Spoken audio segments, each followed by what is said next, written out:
Hello, আসসালামু আলাইকুম বন্ধুরা, কেমন আছেন? আশা করি ভালো আছেন। আমিও ভালো আছি। হঠাৎ করে আমার মেয়ে বায়না ধরলো আমার হাতে বাঁধাকপি পাকোড়া ভাজা খাবে। তো আমরা যেহেতু সংসার এতদিনে একসাথে ছিল, তখন আমরা এটা প্রায় সময় খেতাম। সকালকার নাস্তা হিসাবে বিশেষ করে আমরা এটা খাইতাম।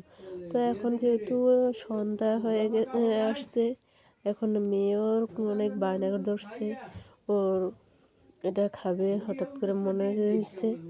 তো সেজন্য আমি সব কিছু কেটে কুটে রেডি করে রাখছি। নামাজ পড়ে তারপরে চুলাটা গরম গরম দিব, তেলে ভেজে খাবে।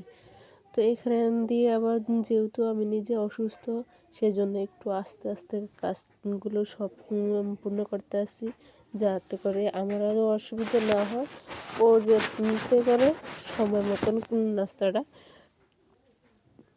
করতে পারে।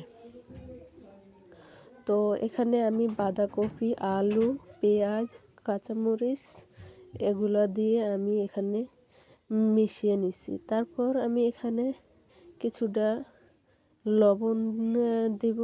লবণ দেওয়ার পর এটা ভালোভাবে মাখবো। মাখার পরে এদিকে দেখব এটা প্রায় আমার মিশে যেতেছে, একদম পরিমাণে আমার অল্প হয়ে আসতেছে। তখন আমার দেখব নিচের দিকে একটু পানি পানি আসছে, বা লবণটার থেকে একটু পানি ছাড়ছে। পানি ছাড়লে তারপর এখানে আমি আবার দেখব আমার এখানে লবণ এদিকে কি পরিমাণ মতন আছে না আমার লাগবে। যদি পরিমাণ মতন হয় তাহলে দেওয়ার দরকার নেই। যেরকম জাল পছন্দ করে আর লবণ পরিমাণ মতন দিয়ে দিবেন।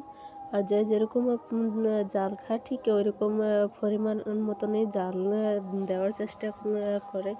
কারণ এটা তো বাঁধাকপির পাকোড়া, তো একটু মিষ্টি মিষ্টি লাগে, সেই জন্য একটু জাল মিষ্টি হলে খুবই ভালো হয়।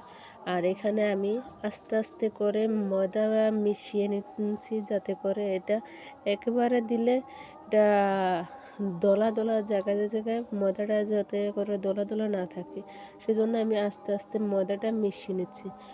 তো এখানে আমি ময়দাটা মিশিয়ে নেওয়ার পর তো আপনাদেরকে দেখাবো কিভাবে আমি এটা বুঝবো আমার বড়া বা পাকোড়া বানানো এটা পর্যায়ে হয়েছে।